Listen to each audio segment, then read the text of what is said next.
I bought the mirror at a yard sale on a whim, the kind of whim that feels like fate until it doesn't.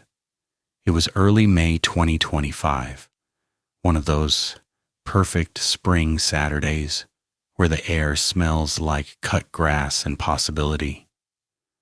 I had just moved into a tiny studio apartment above a bakery in downtown Riverton. Cheap rent, loud neighbors, and a bathroom so small the shower curtain brushed my knees when I turned around. After the breakup with Alex, I needed something that felt like mine, not borrowed from our old shared life. The mirror caught my eye from across the driveway. Tall, oval, framed in dark walnut with intricate carvings of vines and tiny faces half hidden in the leaves. It leaned against a folding table next to a box of mismatched dishes and a cracked ceramic cat. The woman selling it, mid-60s, silver hair in a loose bun, smiled when I asked the price. $50, she said. It belonged to my grandmother. She swore it showed the truth. I laughed, handed her 2 20s and a 10, and wrestled the thing into the back of my hatchback. Heavy as guilt. I named it the Truth Teller on the drive home, mostly to amuse myself. That first night, I hung it on the wall opposite my bed. The apartment was otherwise bare. Mattress on the floor, 1 lamp, a stack of unpacked boxes. I stood in front of the mirror in my pajamas, brushing my teeth, and for a second I thought I saw my reflection blink a half second after I did. I blinked again. It matched. Trick of the light, I told myself. Old glass warps. I went to bed with the lamp on low, around 2:30 a.m. I woke to the sound of soft breathing, not mine. It came from the direction of the mirror. Slow, steady inhales, like someone standing just inside the frame, watching me sleep. I sat up. The mirror showed only the dark room and my own wide-eyed face. No one else. I pulled the sheet over my head and told myself it was the couple next door, arguing again. The next morning I examined the mirror in daylight. The glass was flawless, no ripples, no age spots. The carvings were even stranger up close. The tiny faces weren't generic cherubs or gargoyles. They had distinct features, different ages, different expressions. One looked like a little girl with pigtails, another like an old man with a beard. A third looked a lot like Alex. I shook my head. Projection, grief, makes you see ghosts everywhere. Work that day was normal. Graphic design for a local brewery, deadlines, coffee. I came home, made pasta, and sat on the mattress eating straight from the pot while scrolling my phone. When I glanced up, the mirror showed me mid-bite, sauce on my chin. Normal. But as I watched, my reflection set the fork down, wiped its mouth, and smiled at me. A small, private smile I hadn't made. I froze. My real hands were still holding the fork. The reflection's hands were empty, resting in its lap. I dropped the pot. Red sauce splattered across the floorboards like blood. That night I covered the mirror with a sheet. I slept badly, dreaming of vines growing out of the frame, wrapping around my wrists, pulling me closer to the glass until my nose touched it. And I saw my own eyes staring back from the other side. I woke at 3:17 a.m. to the sound of fabric sliding. The sheet had fallen to the floor in a heap. The mirror was uncovered. My reflection stood there, fully dressed in yesterday's clothes, arms crossed, looking impatient. It mouthed something. I couldn't hear, but I could read the lips. Stop hiding. I didn't sleep again. The next few days blurred. I tried avoiding the mirror, facing it away from the bed, draping it again, even shoving it into the closet behind boxes. Each time I came home, it was back on the wall, facing out. The sheet on the floor, the closet door open. I started staying late at the office, crashing on a friend's couch, telling myself I was overworked. But every night around 3 a.m., my phone would buzz with a notification. No number.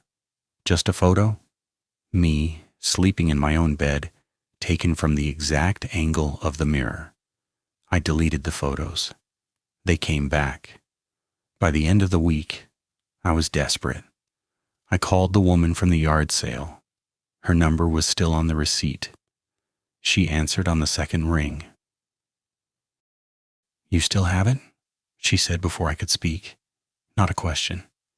"How did you know?" "They always call, what's it doing?" I told her everything. The blinking, the independent smiles, the breathing, the photos. She sighed, the sound of someone who'd heard it all before. Grandma called it the memory glass.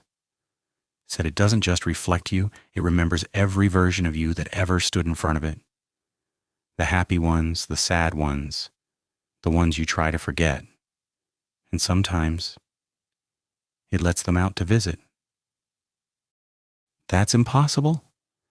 So is a mirror that takes selfies while you sleep. Look, honey, most people it just watches. But if you feed it regret, it gets hungry. What did you do before you bought it? What were you running from? I didn't want to answer. Alex, the fight. The things I said the night I left. The way I'd packed my bags while they begged me to stay, to talk, to fix it. I'd slammed the door on 10 years of us. The woman was quiet for a moment.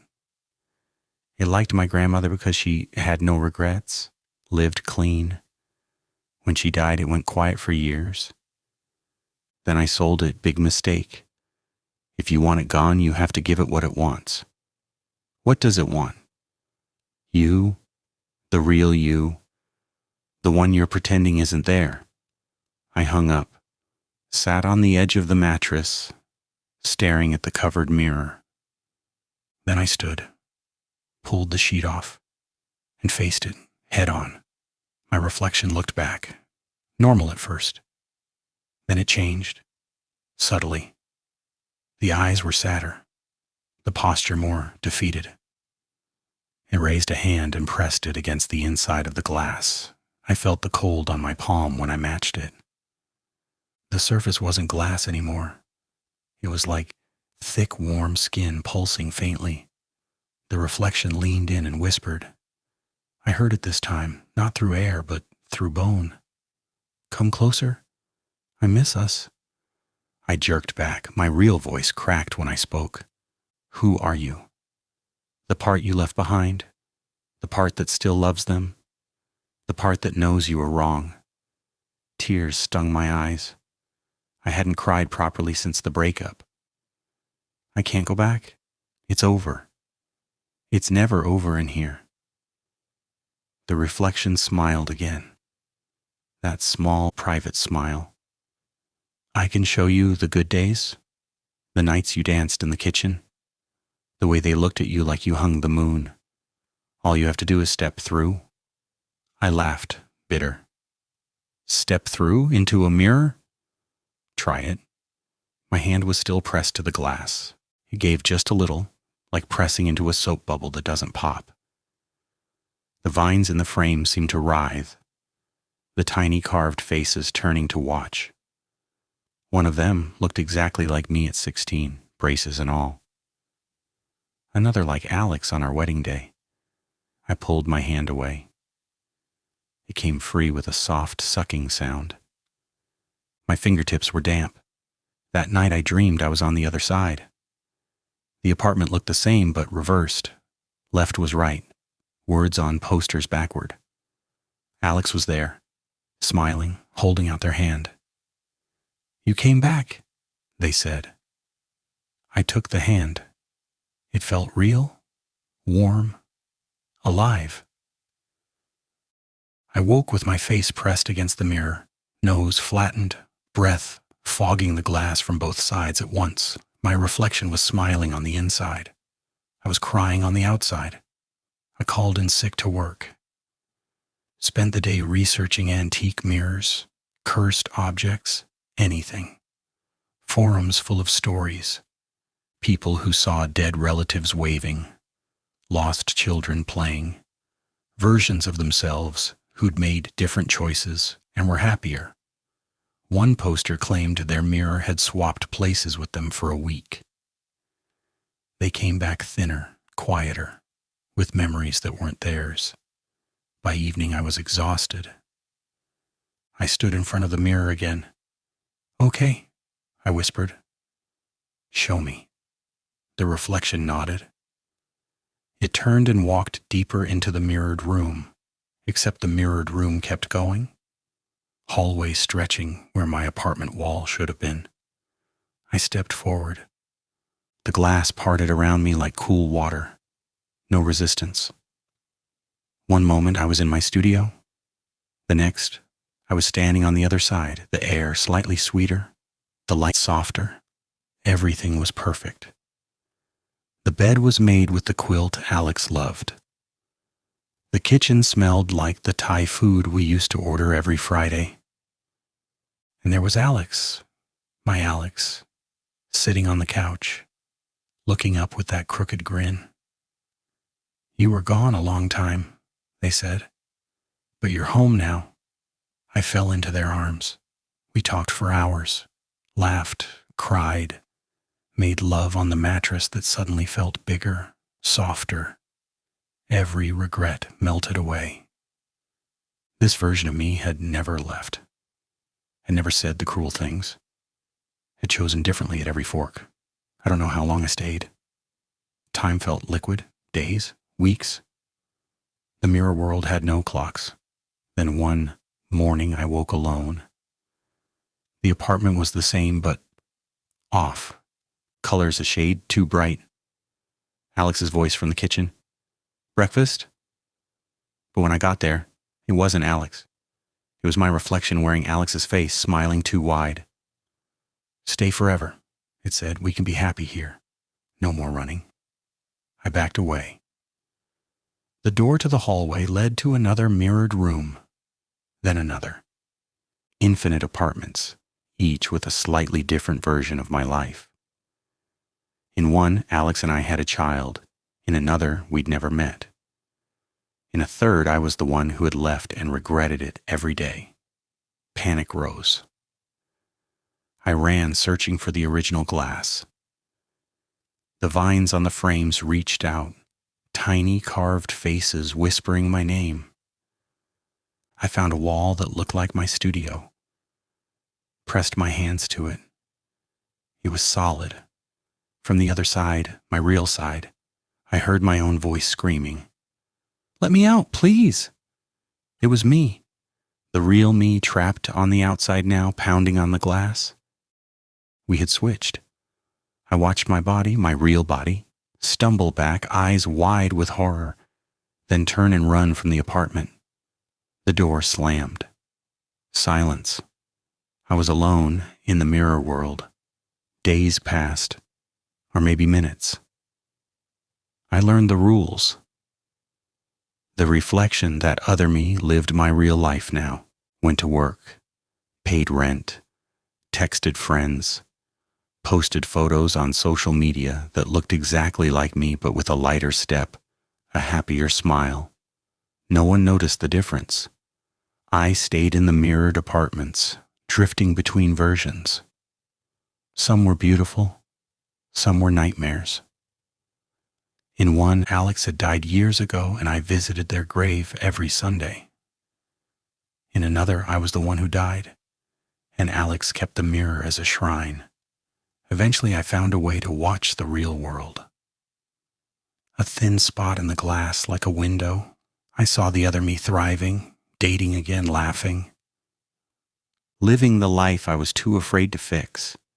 But at night, around 3:17 a.m., the other me would stand in front of the mirror and stare in. Our eyes would meet. They'd mouth the same words I once did. "Stop hiding." I pound on the glass sometimes, scream until my throat bleeds. No one hears. Last week, the other me brought someone new home. They made love on the mattress while I watched from inside the frame, vines curling around my wrist like gentle restraints. The new lover never saw me, but the other me looked straight into the mirror and smiled that small private smile. "See?" they whispered when it was over. "I'm happier without you. I don't know how long I've been here. The bakery downstairs still bakes bread every morning. I smell it through the glass. Seasons change outside the window in the real world. Inside, it's always the soft light of that perfect spring day I bought the mirror. Sometimes I sit in front of the glass and brush my teeth, watching the real me live my life. I blink. My reflection on the outside blinks a half second later. I wonder if they're starting to hear breathing at night. I wonder if they'll ever cover the mirror with a sheet. I wonder if they'll sell it at a yard sale someday.